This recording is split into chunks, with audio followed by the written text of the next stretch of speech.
عزیز سامعین محترم، کاروبار کرنا یہ منع نہیں ہے۔ ہمارا جو مذہب اسلام ہے وہ کاروبار کو انکرج کرتا ہے، بزنس مین کو سب سے زیادہ اپریشیٹ کرتا ہے۔ میرے کریم آقا صلی اللہ علیہ وسلم نے فرمایا کہ رزق کے 20 دروازے ہیں، 20 میں سے 19 دروازے وہ تجارت کی طرف کھلتے ہیں۔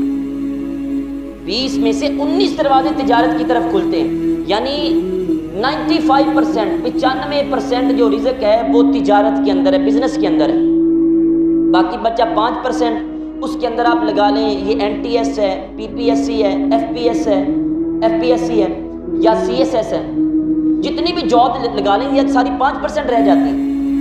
اور ہمارے جو معاشرے میں دیکھیں، ہمیں اسی نوکری کی طرف زیادہ وہ مولڈ کیا جاتا ہے۔ کتنے نوجوان ایسے ہم دیکھتے ہیں آج کل مایوسی کا شکار ہوئے پڑے ہیں، جی میں نے میٹرک کر لی، میں نے FA BA MA کر لیا، میں MPhil PhD کر چکا ہوں، تو پھر کیا ہو گیا؟ مجھے نوکری نہیں مل رہی۔ اور بھائی آپ اتنی سروسز حاصل کر کے کیوں بیچ رہے ہیں 50,000 کے بدلے میں؟ 1 سال ٹکا کے آپ کاروبار کر لیں، اللہ تعالیٰ لہریں بہریں کر دے گا۔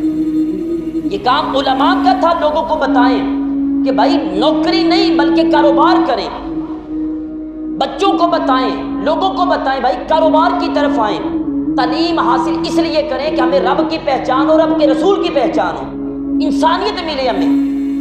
دیکھیں ایک بندہ کاروبار جو کرتا ہے، اگر وہ ان پڑھ ہوگا تو وہ تو کیلکولیشن بھی ٹھیک نہیں کر پائے گا، بینک کے اندر جو پیسے جمع کروانے نکلوانے وہ بھی اس کے لیے مشکل ہو جائیں گے۔ اور اگر وہ بندہ پڑھا لکھا ہے تو یقین مانے اگر گنڈیریوں کی ریڑھی بھی لگائے گا تو اچھے طریقے سے مینج کرے گا، اس کو گاہک کے ساتھ ڈیلنگ اچھی کرے گا، نئے اس کے لیے رستے کھولیں گے۔